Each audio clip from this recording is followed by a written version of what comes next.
I actually care about the culture, Okay. right? Like I've been in my music.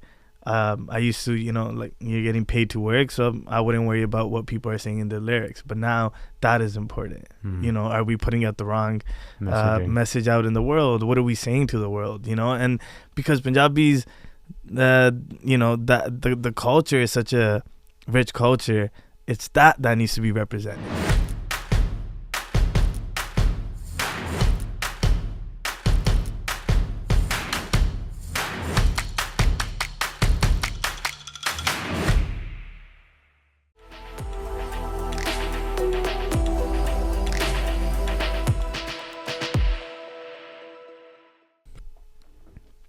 You carry with you kind of a level of responsibility, right? Like a lot of kids look up to you at this point, and they go like, because there are kids that look at you and go, "I look like that, right? I can now do that." What's been sort of, firstly, Ikky, welcome to the Gents Talk Pod. Thank you. But what's been, we just jumped right into it, by the way. What's been the most challenging part of building your career to this point? I think the challenging part is just the responsibility, right? Because you kind of don't know what happens next, so you're kind of hoping and you're waiting for results. At the same time, I've got the confidence in myself built enough to a point where I'm like, I know where I want to take it. It's just about timing and just about the other factors that play in, right? But the hardest part is the responsibility, because at any point you could win it all. It's taking time to get to the point I was before. It's taking time to get to this point, and it's going to take time to get to the next point.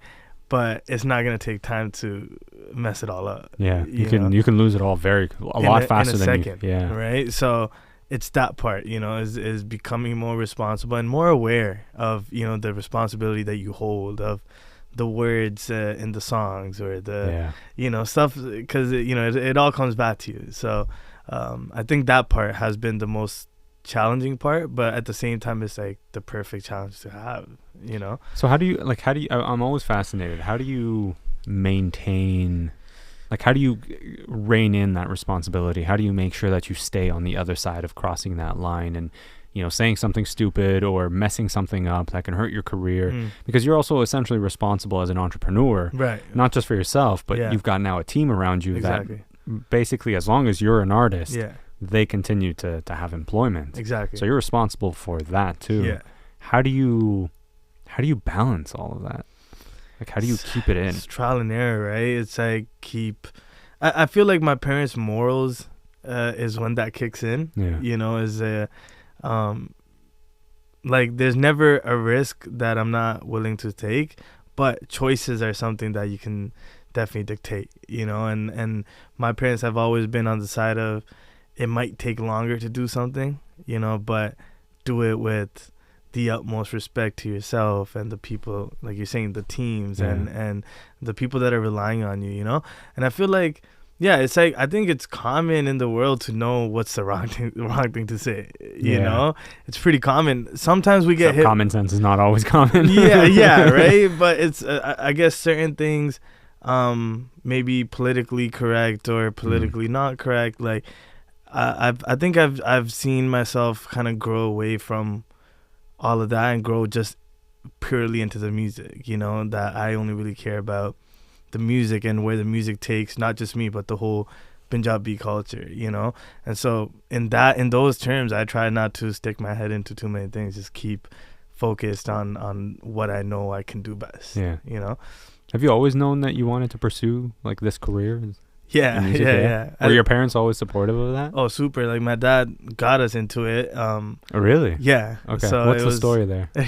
So my dad used to write in India songs, but it never worked out for him there. So when he came to Canada, me and my brother were born, and it wasn't that he was trying to get us into it, but I guess he was pushing always, like, instead of getting a toy, he would get us like a Casio piano or something, and see what sparks our interest, right? Like for me, that sparked my interest. My brother really liked movies, so he would, okay, what movie do you want to watch, or get him a software to edit stuff, so I think he would find ways to spark our interest, and then we that's like our stepping stones, right? So it's like, we didn't have a Wii, but I had a whole sort of other equipment to make music from. You know what I'm saying? Like, we didn't have no PlayStations, but you have this other game you can play, right? Which is a software, and so he tried his best as he could until, we were in high school and stuff to, like, learn how to sing, learn how to play this instrument, learn how to play that instrument. But the biggest thing to my father was always the Punjabi culture of it, is not losing it to, the Canadian side of things, right?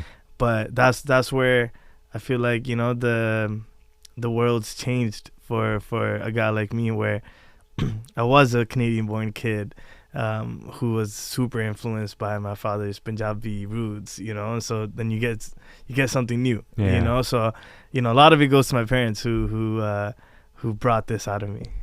Do you find I'm very fascinated and curious by the whole Punjabi Canadian connection here. Yeah.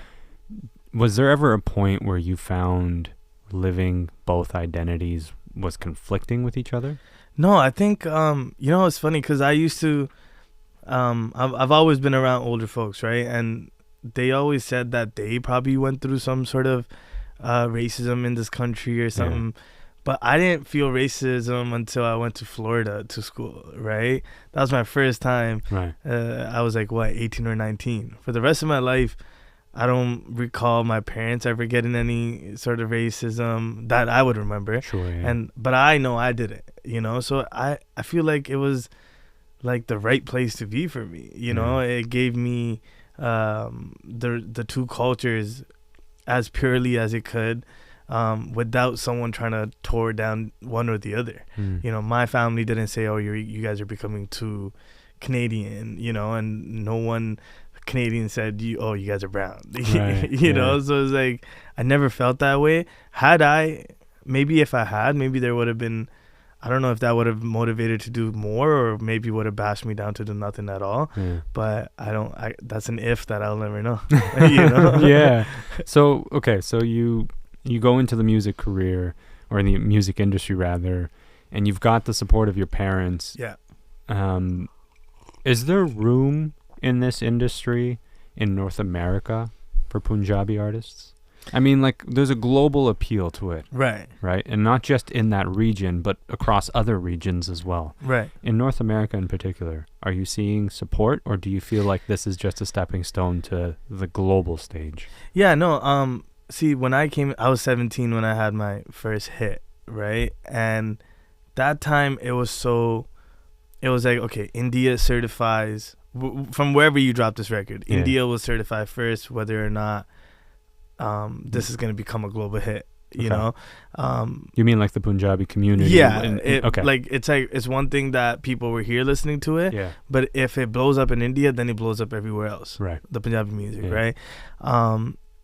And then what happened was, for me personally, it wasn't enough because I'm from Canada, right? So it's like, so the only time I'll ever get noticed is if I'm in India, not in the own country I'm born in, So it became important. Like, that was just like a question or a thought in my head of, why isn't that happening and what's the solution? There wasn't really a tangible solution, but I was always, because of my age, I was and I'm still always open for time, the patience of time, right?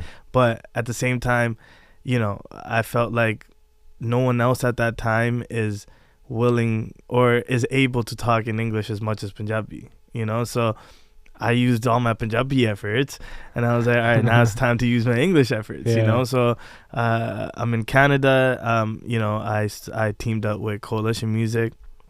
And they're great, they got me in the rooms with the right people, and I always expressed that I want to be more than just a producer, because I have the ability of talking in English and talking in Punjabi, right? So it's like, you can speak to both communities, right? So I can honestly speak to both communities, right? And so at that time, Warner Music were the first ones to pick it up. Right. Warner Music Canada came in and they took me under their wing, and whatever I was kind of dreaming, it was at their they were like trying to prove to the world this is something. So now you got... Well, there's a few artists that they picked up at the same time, I think. Oh, this was like 2020. Right? So at that time, it was purely new. Yeah. Right? So everything I was pushing... I was also at the same time already the biggest producer off of my government name, Ikky. I was already doing what I needed to do. I love that term, my government. Yeah, my govy, as they say. Yeah. So I was already like...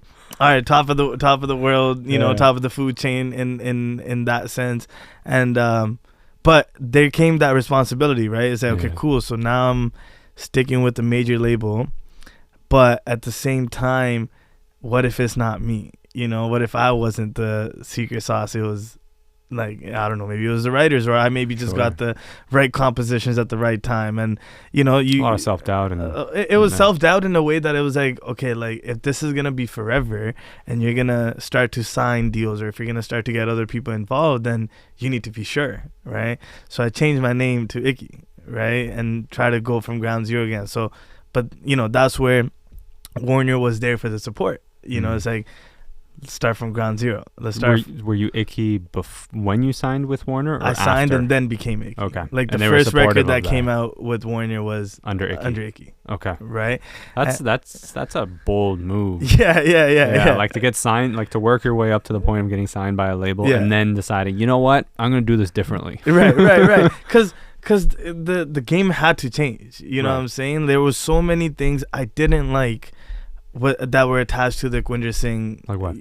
Just like you get paid once and no publishing and no. Oh, because of the name. No, well, it's like that's what the industry was at that time. Oh, I see. Right, like for the Punjabi music, it was labels in India, full buyout, you own nothing. I see, so I'm like, that name is already attached to an era, and I want to get out of that era, right?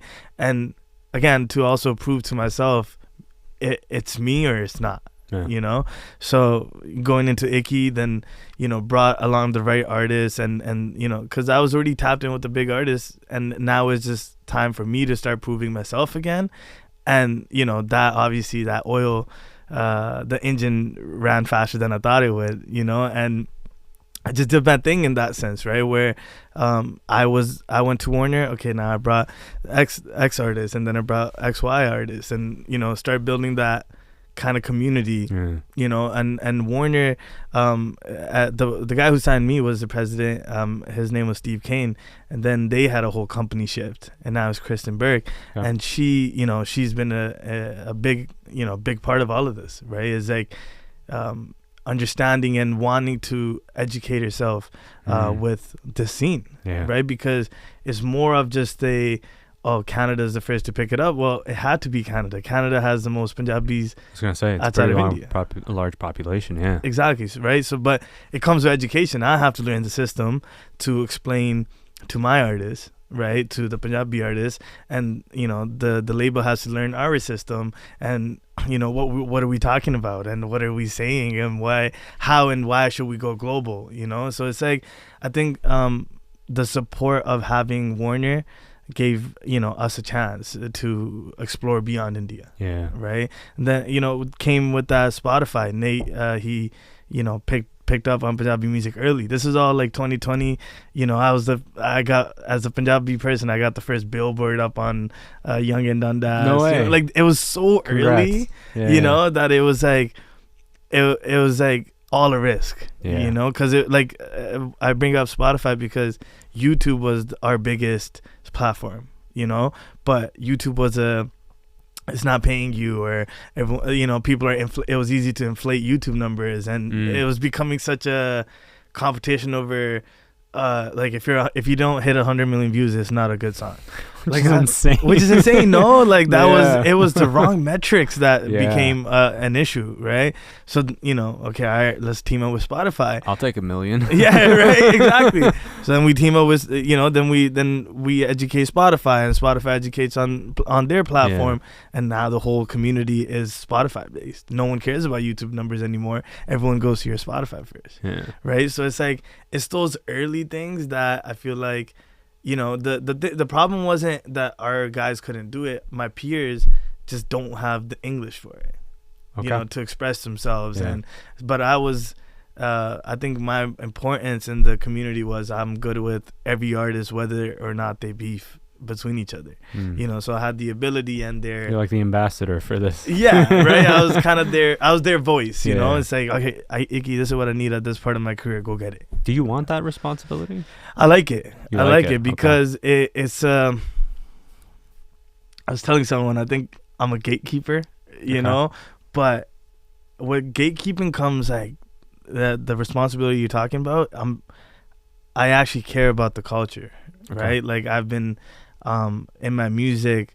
I used to, you know, like you're getting paid to work, so I wouldn't worry about what people are saying in the lyrics. But now that is important. You know, are we putting out the wrong message out in the world? What are we saying to the world? You know, and because Punjabis, you know, that the culture is such a rich culture, it's that needs to be represented.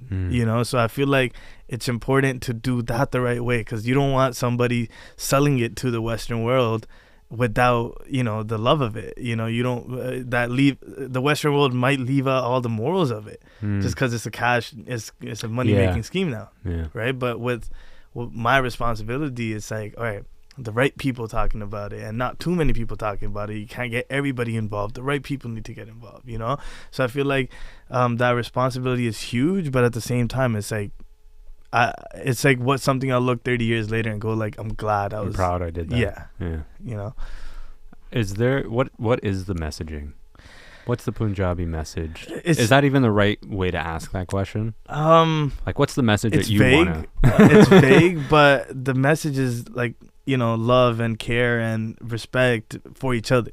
You know, it's a worldly message, right? For the most part, yeah. For the most part, right? But came a point where in our music it was a lot of violence now and derogatory and, you know, blah blah blah blah blah. But like showing off how much money you make, what you drive. Yeah, like, you know, I'm not a fan of that. No. You know, that's just not the Punjabi way of living, right? And to your personal life, go do whatever you want, right? But records to me are not just records, right? These are something that's gonna last forever. These are still your words that you're manifesting, and you know. So I felt like the industry, the music was getting. It was like going off track. You know, it was going to a place that was more violent and more. It attracted the wrong people towards us, right? So that became a duty, right? It's like, okay, well, any of these artists who are talking about this stuff at that big level, all the young kids like me are listening and are gonna talk about the same things, are gonna behave that way. We're ruining the culture. Yeah. You know what I'm saying? Like, our culture isn't violent. Our culture has been known to, you know, if you're ever in trouble and you see a sick, call for them. You know what I'm saying? So, but you don't want them to be the scary ones. Right. You want them to be the ones that you think are your protectors. And, you know what I'm saying? Guys, it's not scary guys that will, you know, help you. Yeah. Right? So that message was just getting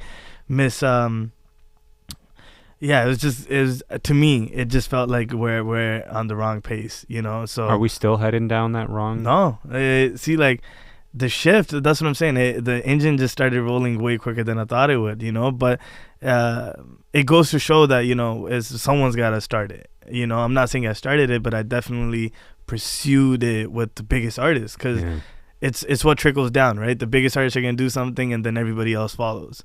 And my strategy was always, you know, I've got the biggest artists on my phone, so, you know, go to them with it. Yeah. And then everybody follows. And they were receptive? They were receptive, yeah. No producer goes out there and goes like, hey guys, let's make something that's actually lovely, you know. Like, other producers are just, whatever you do, whatever you say, I'll do it. Yeah. You know what I'm saying? It's like, I just need a record with you. Yeah. You know, but I was young. I was 16, 17, getting to know all these guys. That gave us a different relationship, right? Well, if I was seeing you at 16, 17, what would I have seen? Same guy, just like no facial hair. Okay.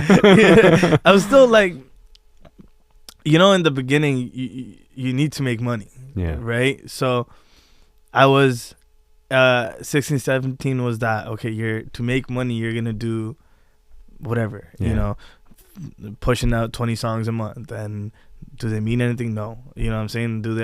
It's like once a month or once every 2 months I'm dropping. Still the bigger artists were, you know, all on my numbers, you know, but it's like every 1 or 2 months you get a hit, but that is what trickles down all the smaller guys to come pay you, blah blah blah blah blah, right? But you got to go through that too.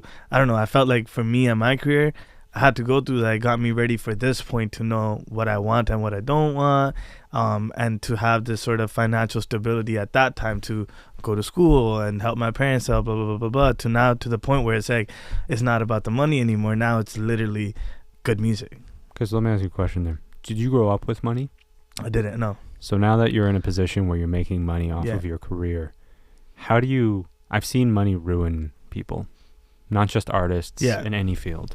How do you balance fame, fortune, attention, all of those things, and staying grounded, staying humble, staying on the path that you want to pursue?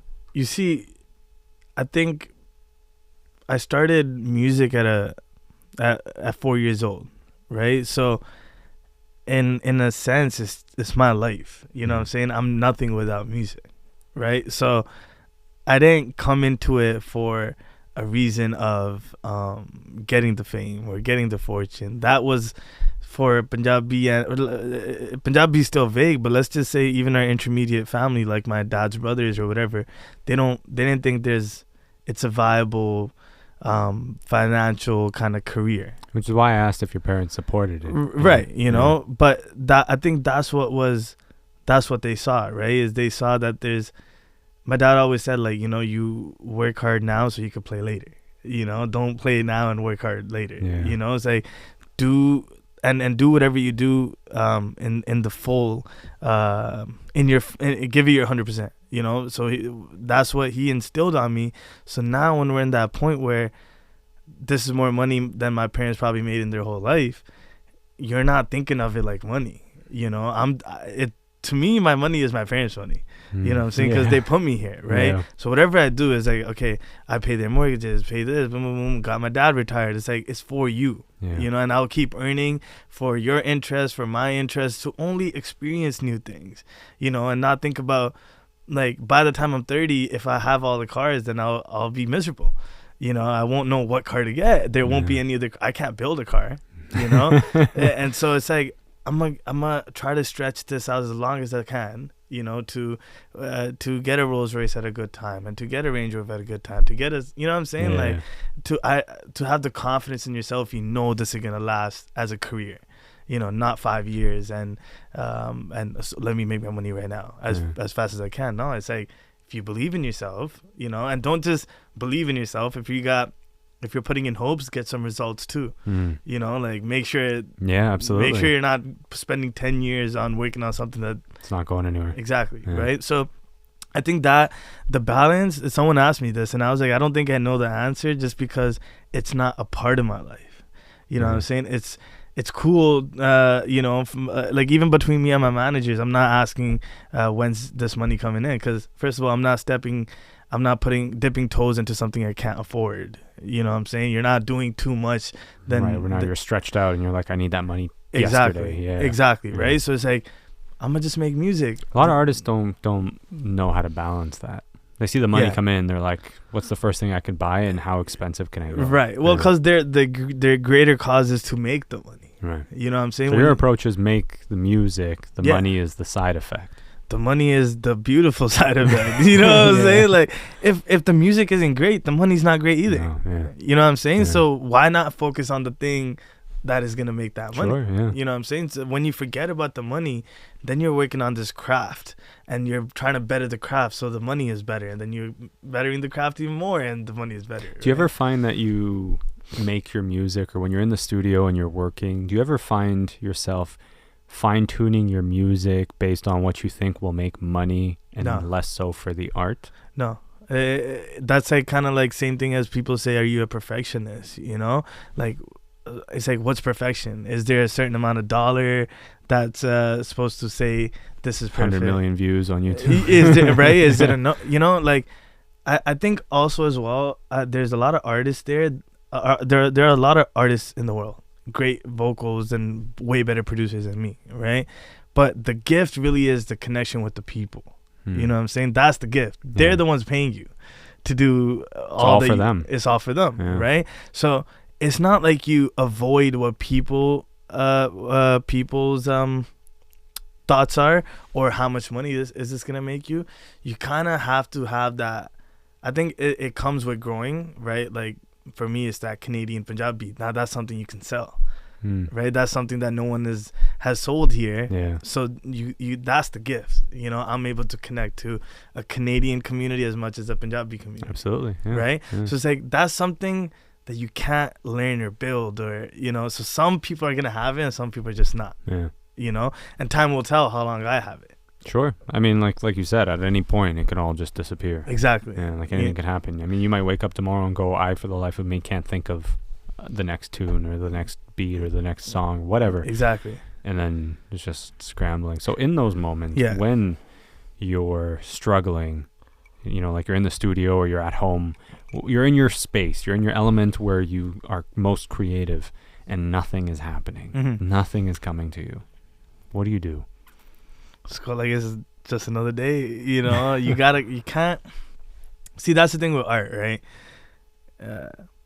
It comes at different times, and it, you know, but the important thing is, and this is where a lot of artists feel like they get trapped, right? It's like, okay, I'm going through a writer's block, right? Well, if you're telling yourself that, you're gonna keep going through it. You know, the point is, go in there and do your 10,000 hours.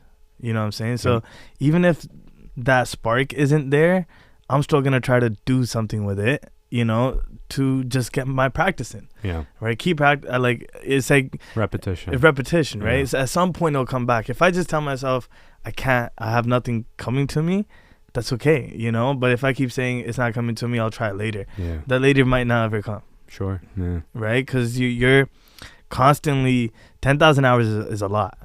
It is a lot. That's a lot. People say that, throw out that statement a lot of times without really comprehending how long 10,000 hours is. Exactly. That's a lot of time. So maybe I've made it 10,000 hours, maybe I haven't, right? Point being, I will never stop, you know, just getting in the studio and trying, you know? And the best part of kind of like my career has always been, I haven't been like a beat maker. Like, I don't produce at home and send out a beat. You know, my ability has always been writing with an artist, like, you know, both artists and I are making a whole product together. Right. Yeah. So then sometimes when you don't have the creativity, they do. So you feed off each other. Exactly. And when they don't, you do.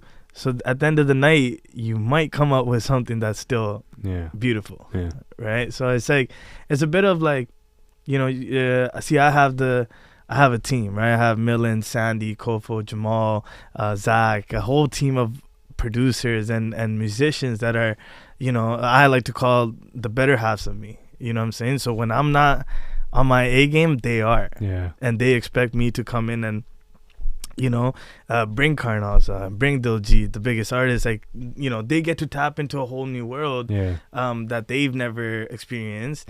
But you're such great friends that you're just like, creativity is just everywhere. Yeah. Right. When you're surrounded by that kind of creativity and that kind of positive influence. Yeah. It certainly helps. Oh, 100%. I mean, it's the equivalent of what would happen if you surrounded yourself by negativity. Yeah. And how that'll bring you down. Yeah. And you won't be able to create, and you'll just be stuck in this rut. It's the people you surround yourself with, right? Yeah. Like, for me, a big part of my life are my managers at Coalition, right? Eric, Cole, Matt, Rob. Like, it's like there's not a single day that they're gonna wake up and not have a, you know, like, it's like, okay, we're going through, as everybody is, obstacles, but look forward. Yeah. You know what I'm saying? And when you have those type of people that aren't worried about what happened yesterday and are worried about tomorrow, you know, you're in a better place. Yeah. You're not thinking about what anybody else is doing. My managers aren't searching up what everyone else is doing. They're focused on us and what we need to be doing, right? So it's like, oh, today you can't do this, that's fine, just do it tomorrow. You know what I'm saying? It's okay. You know, sometimes we need our own time, and sometimes we need to figure our lives out, you know. But at the same time, they're not the guys who are saying, take 2 months off. Yeah, like not gonna let you slack either. Exactly. Yeah. It's like they're awake before any of us, you know. And it's like they're not calling us at 8 a.m. saying wake up. All right, wake up at whatever time you want, and he's the first person I'm talking to. Yeah. You know, I'm talking to Matt for my mental happiness. I'm talking to him to, okay, what's my day looking like? What am I gonna do today? And if there's nothing on the plate, all right, go into the studio. You know, try making something out of it. How do you keep yourself mentally present and dealing without the negativity that's going to seep in? Yeah. I mean, like one of the things you talked about was how the managers won't necessarily pay attention. They're paying attention ultimately, but they're not focusing on what other people are doing. Yeah. Because comparison is the thief of all joy. How do you block out the negativity when it seeps in? Because even someone as positive as you have since the moment I met you, like 40 minutes ago, I'm confident that you have your days. Yeah. So how do you block that out? How do you work through that? You know those days come like once a year.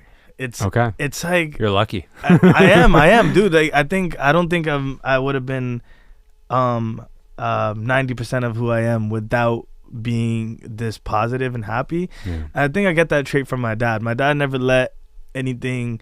He's always the player of, you know, like long runs, you know, like I'm proud of my dad because, you know, he sacrificed a lot for me and my brother, right? But he always said since we were younger that it's you guys are my wealth, you know, like I'm relying on you to be what is my what is my life, you know. So it's like my father never me and him both have emotions, obviously, you know, but it's like it's so rare for us to be down, you know what I'm saying? Because it's like those things at some point my dad always said certain things you might realize later, but it's better if you realize now. You know what I'm saying? Because life will grow you and blah blah blah blah blah. But if I realize now that this is all just temporary, and you know what I'm saying, like if you don't have a greater cause, you don't have to be an artist to do that. As a normal human being, you need to have a greater cause. Why are you here? Ask those questions to yourself.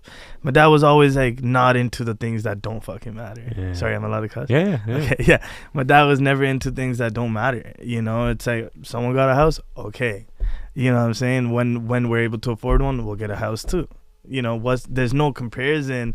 Someone probably has a better job than him. That's okay. You know, it's like your expertise and your talents or whatever it is going to make you money, or what is it going to make you? But if you're not a great human being, none of us give a shit. That's so beautiful, because I think it's so easy to get caught up in the what others are doing.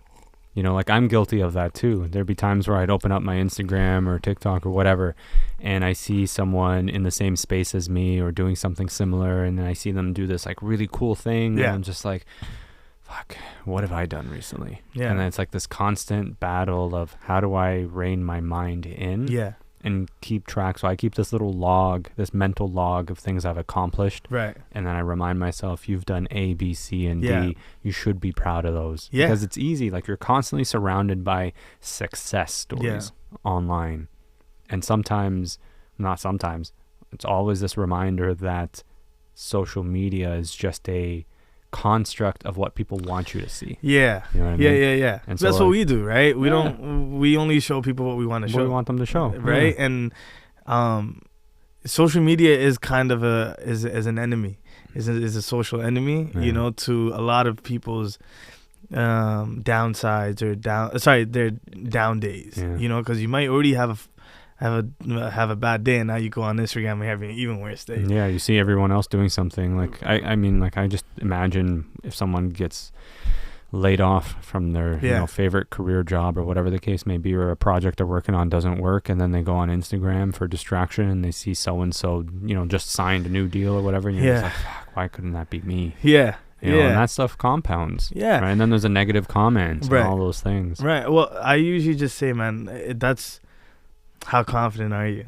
You know what I'm saying? Is it you against the world, or what is it? You know what I'm saying? Like, to me, I've learned, you know, like it always comes down to my parents, because my parents have always even said, like, at the end of the day, like, it's not even that the friends are not going to be there for you or someone's not going to be, they're like, we might not even be there for you. You know what I'm saying? Like, trying to put that in your brain, like, it's only you that got yourself, right? So if yourself isn't able to maintain yourself and your mental and how you feel about others or how you feel about yourself, then we're in shambles already. Yeah, 100%. Because I mean, your parents, your friends, your managers, whomever, even the people that wish and want the best for you are gonna have their off days and can't be there for you sometimes.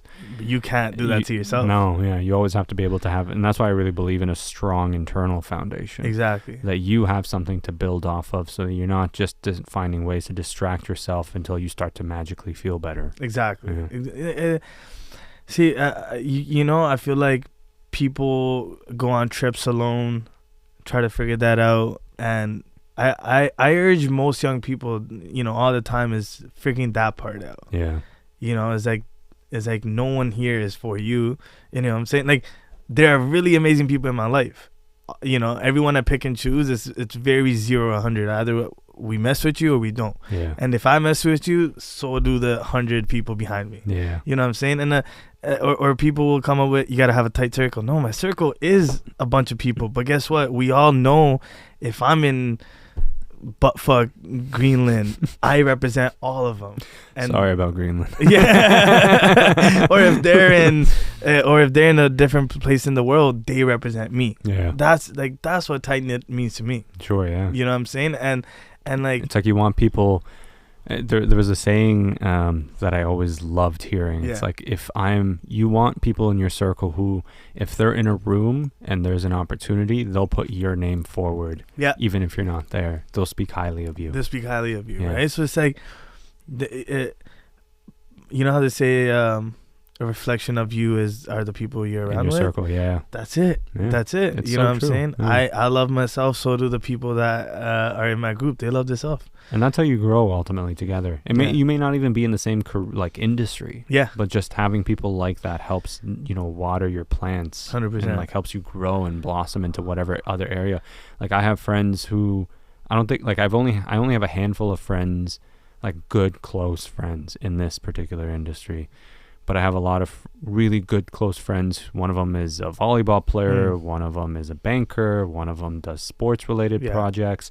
And to me, I'm just like, the way they fill up their cups, the way they nurture their lives and their relationships and stuff, help teach me how to do that in my life and makes my overall happiness higher. Yeah. Even if it has nothing to do with podcasting, media, none of that. You know what I mean? But I want to ask you now, because you've talked about your parents, you've talked about your dad. One of my dreams is to go to my dad and my mom one day and tell them, don't worry, I got you. Yeah. Everything is paid for. Can you tell me the moment you went to your parents and said, don't worry, I got you? What was that moment like? You know what's funny, dog? It was like my dad, you know, he was always like, yo, I want to retire now. You guys are so you do your thing, you know?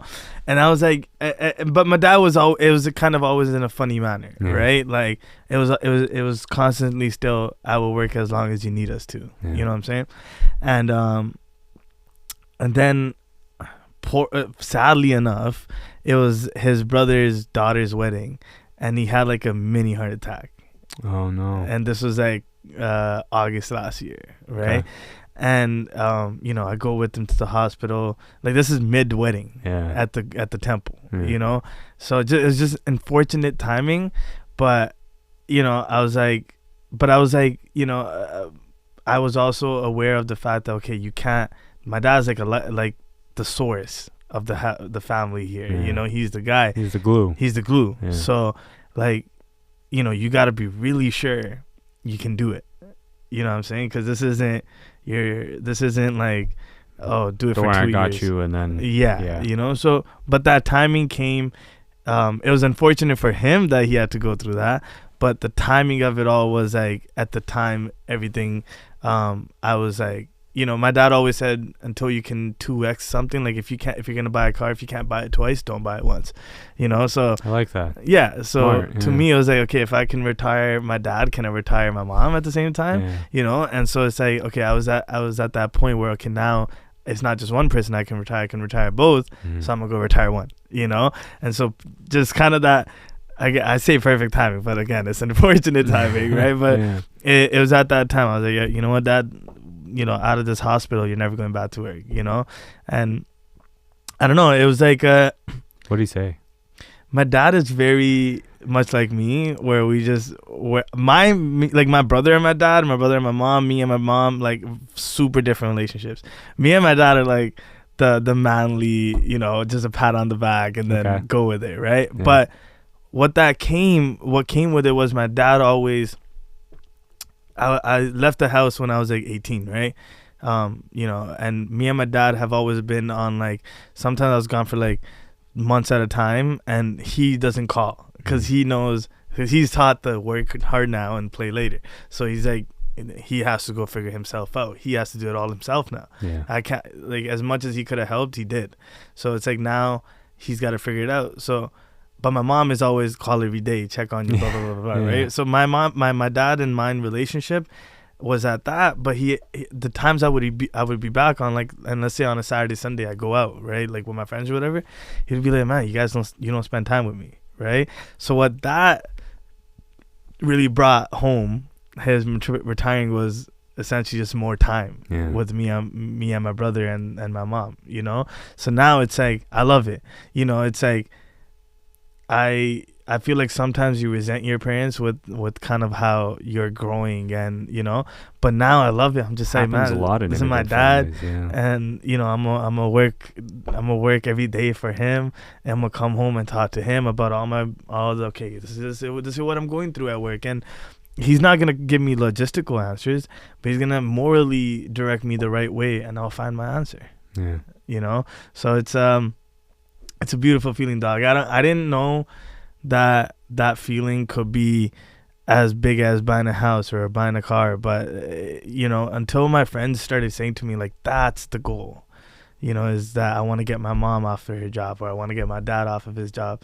And for me to achieve that, I was like, okay, this is like, thank you, God, for giving me the ability to get to this point quicker than other people would. You know, so that's a beautiful feeling. Yeah, I'm still, every time I'm sitting with them is when I process it, because you know, that's the only time I get to realize it, right? It's like at this moment my dad would be at work, but he's not. Instead he's sitting there with you. Yeah. You know, and my dreams and goals are his dreams and goals, and his dreams and goals are my dreams and goals. You know, it's like whatever you want to do, it's not the money factor at that point either, right? It's like sometimes you, like, I told my dad, like, all right, you want to go to India? Okay, I'm gonna send you one way, because you don't have to worry about coming back to work. Yeah. So now go home. Stay as long as you want. You know, just like have fun. You know, do the things that you would want to do in a span of 4 months. You know, you want to do this, do that. All your friends that maybe don't have the best situation at home, go help them out. Yeah. You know, spend my money on that, because it's yours. You know, it's ours, you know what I'm saying? So it's a great feeling, dog. It's you're smiling hard. Yeah.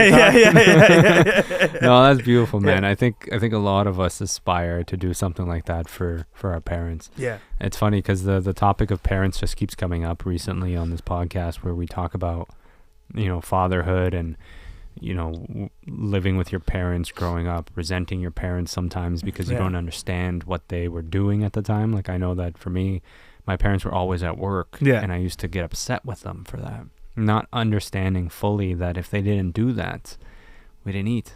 Yeah. You know, like they didn't pay rent, if that's the case. And so growing up now, I appreciate what they went through just to put food on the table and a roof over my head and my sister's head and all of those things. And now, like I said, like my biggest dream would be to just go to them and say, hey, like, don't worry. Yeah. Like whatever that you will not want or need for anything anymore. Yeah, I think a lot of us feel that way. Yeah, you know,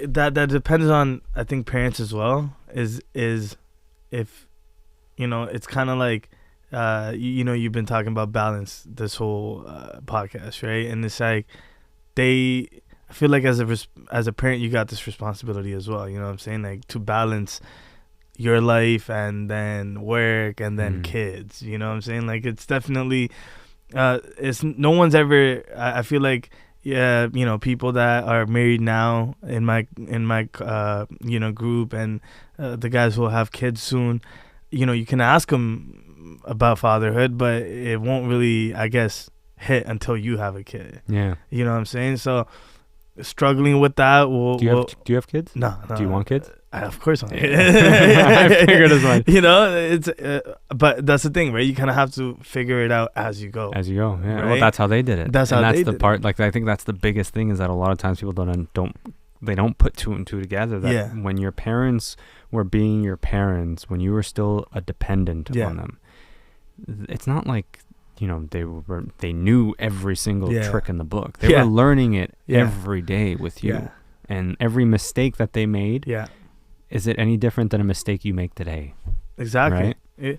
They're constantly still figuring out their lives. Yeah. They have dreams. They had ambitions. They wanted to be musicians or entrepreneurs, whatever. They wanted to travel. They wanted to have a life full of happiness, and whatever curveball life threw them. Like, we freak out when life throws us a curveball. And then when you think about that curveball compared to what our parents had to go through. I'm assuming your parents are also immigrants? Yeah. Yeah. So, see, that's a whole different ballgame. Yeah. My mom, it's funny, so my dad came to Canada first, and then 6 months later, I was born.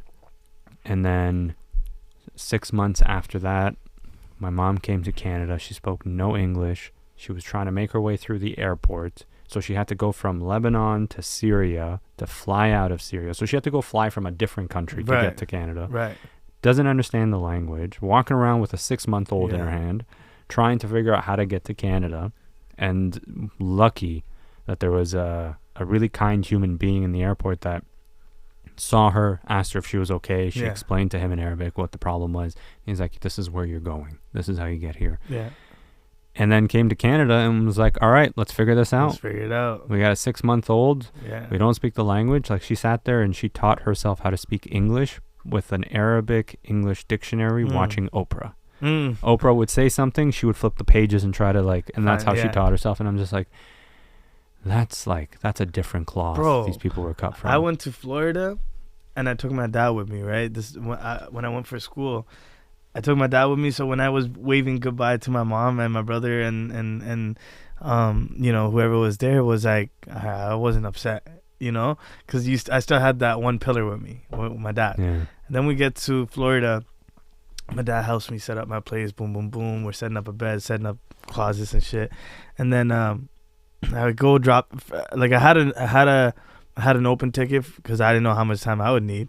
And it's funny because it's like, it should be easier for me to go there without my dad, but whatever. I was like, dude, he will know how to set up bank accounts and da.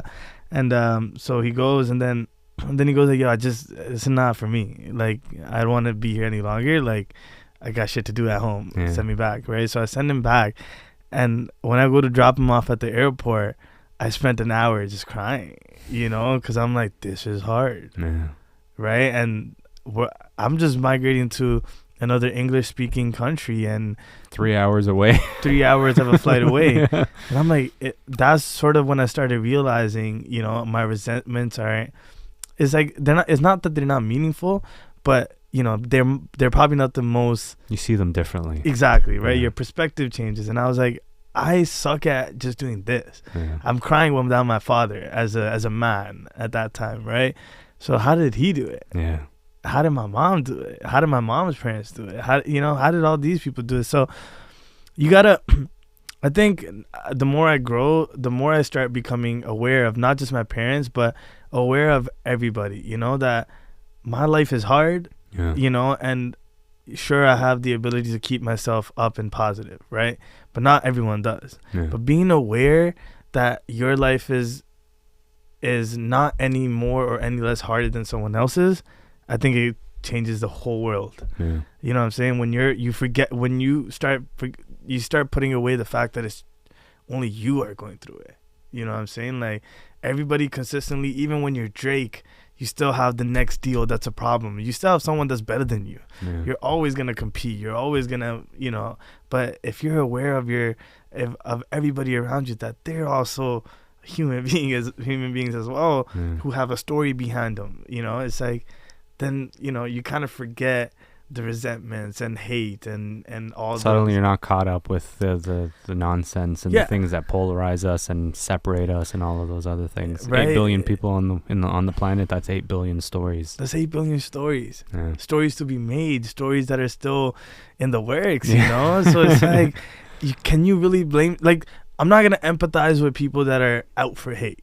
Oh yeah, absolutely. You know what I'm saying? But it, like, for me to yell at someone because of my frustration that someone didn't even do something, maybe they just I don't know, while they were driving they kind of swerved a little bit and now I'm like chasing after them. It's like that's like obviously an exaggerated situation, but just on a normal day-to-day, be aware of everybody around you. You know what I'm saying? Like, I feel like that like those are the things that are beyond money and beyond all of this, you know. That's what leads me into making the greatest music I try to make. You know, is like, is those experiences. You know, try to bring that into the life of the music. How do we bring the people together instead of trying to find niche? Or, you know, this has to be a global business. So if I want to better the world, I can do it through music. You know? Yeah, absolutely. I mean, I think music is something that unites people. I mean, you have it at parties when people are happy and dancing. You have it at weddings. You have it at birthdays. You have it like in all the best moments. It gets you in your feels. It uplifts you when you're on the road. And music is an incredible like mode of just energy. When at the album we did last year, Making Memories, you know, an album structure is boom, boom, boom. You got this song, a sad song, and a happy song, and a DJ song. Blah, blah, blah. I was like, I don't care about none of that, you know, because every time after I changed my name to Ikky, so I was in control now, right? My whole thing was I will never put out a sad song because I'm not sad yet. You know what I'm saying? Maybe someday I get sad, right? But I'm like, if I'm not sad, why am I gonna try to make a sad song? Because I'm enforcing. If you're already sad, now I'm giving you something else to make you feel even more sad with these words. Yeah, it's weird that we do that. Yeah, like when you're in a shitty place, you're just like, I want to listen to music that'll make me feel worse. You're right, because those words hurt even more. I need someone to say out loud what I'm feeling right now. Exactly, and I was like I just want to make happy music. Yeah, I want to make music that people want to dance to. I don't want to make trap. I don't want to make hip hop that is gonna like hip hop. To me, the best fun part about hip hop is the songs that made me dance back in the day. You know, I wasn't even born yet, you know, but those are the songs where I'm like, yeah, that makes me dance. I want to go to a place where I can dance to this. So it's like, if I make positive music, slowly everybody will start listening. You know what I'm saying? I love that energy. I love that vibe. So when we did the album last year, like, that was my goal, right? I started 2021 from this song called Magical Love, and everything I did after that was like, okay, if there is a beat that is much more aggressive, let's not talk about someone else's or wishing down on someone else or comparison. Let's talk about how great we are. You know, as a individual, I want to hold myself to the highest standard. That's what my song needs to talk about. If it's an aggressive thing, if it's about being at the gym, right? I want to push weights and think about myself, not I want to prove someone wrong. You know what I'm saying? So I started off on a mission that, okay, no one else is going to do it, then I'll be the only guy who's going to make positive songs only, you know? And you start with one, I do the second, I do the third one goes amazing, and then you do the fourth and you fifth, and then this album comes out where the whole thing is positive, and everyone goes, wow. You know what I'm saying? That, like, this mission you set out to go grab, it comes to formation and no one disagrees, right? Because you can't disagree with something that's like telling you to be happy. Yeah, I don't know why you'd want to. Yeah, right? You know what I'm saying? It's like, no, this is too happy. Yeah, right? I was like, no, we got you. Sometimes people's emotions are up for grabs. Yeah. You know what I'm saying? And if I could be the guy, because I can't speak verbally to everybody, right? But my music will be heard in the masses. Whatever message that gives is going to reflect it all. You know what I'm saying? So say I give a good message, I put people on their feet, get them dancing, and talk about love and talk about you know what you love and about yourself, and comes this beautiful art of making people happy. People using it as their wedding entrances, people using it for their moment. You can't use a sad song for a moment. No. You know what I'm saying? Yeah. I want to be a part of your moments. You know what I'm saying? And that's when you set out to do something like that. Again, I always said, like, in my head, I'm not gonna make it as a goal that I need it tomorrow. It could take 5 or 10 years. Lucky for me, it just comes quicker. It's just something about my fate. You gotta work hard. You absolutely right, but the fate sometimes needs to be with you too. It's a nice little boost. Right, and the fate to me is, I work hard and it comes quicker. That's it. That's amazing, man. Yeah. So speaking of music, you had the album last year. What are you working on right now? What do you got coming? Give the people what they want. Make them happy, Ikky. I'm just trying to 2X it, I'm just trying to double up what we had last year, right? I mean, at the moment, just like, I'm not like a name dropper, you know what I'm saying? But the one thing I'd say is, like, I'm always the top 5 attacker, I'm always trying to, we got number 5, we got the highest charting Punjabi album last year. I gotta now beat that, so. And you will. And I will. So, everyone probably can figure out the top 5 themselves and see where I'm at, we've got records in the right places, That's awesome. Yeah. Ikky, thank you so much for coming through. Thank you, man. This was amazing. You. I love this energy. I love this vibe. I feel like positive and happy and like ready to like go do something right now. Yeah, like it's contagious. I forgot someone I want to mention. It's the label 91 North, right? Mm-hmm. And you see, that's what was a thought. You know what I'm saying? A lot of people think it has to happen the way, like I look at Rick Rubin a lot, right? Def Jam didn't come up in a day. You know what I'm saying? It starts off with a thought, and you starts off with the right people.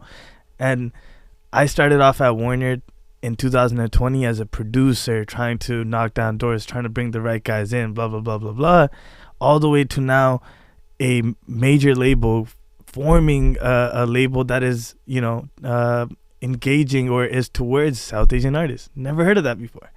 You know what I'm saying? Punjabi, it's a big step. It's a big step. South Asian people didn't have a platform, and now we do. But it just started with a thought, right? It didn't. Yeah. I didn't go into Warner saying I need a label. You know what I'm saying? You gotta sometimes let them use their expertise. You use your expertise. Everybody educate. Put your heads together to build something. And now, 2024. We're here now. We got 91 North. Making Memories comes out of that, and you prove to the world how much. Unity and how much using each other's expertise and using each other's love and efforts could bring it to a whole nother level. Yeah. And so, like, those are just small instances of what we've gotten started. Yeah. Right? 91 North became something, and Ikky's becoming something. Warner's becoming something.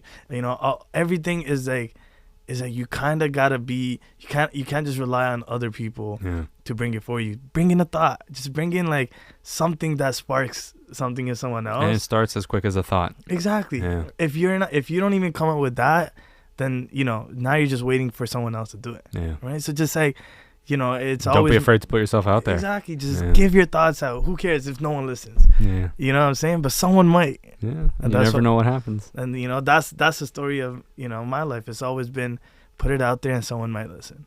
Amazing. Well, I hope people keep listening to your story because you are incredible, man. Thank you. Seriously, man. This was fantastic. I appreciate Thank you so much man. for coming through. Thank you for having me. I love what you stand for. I love what you're pushing. I love the messaging, which I think is so important. I think we live in a time where there's a lot of misguided approaches to things. A lot of people spreading a lot of negativity, a lot of hate, and we could certainly use a lot more love and positivity in this world right now. And so anytime I come across someone who's doing something like what you're doing, I'm fully on board. I'll support you any which way. Appreciate that. You keep doing what you're doing, and you have a fan here. Thank you. Thank you. Thank you so much for coming. Appreciate you, brother. Thank you, everybody. Appreciate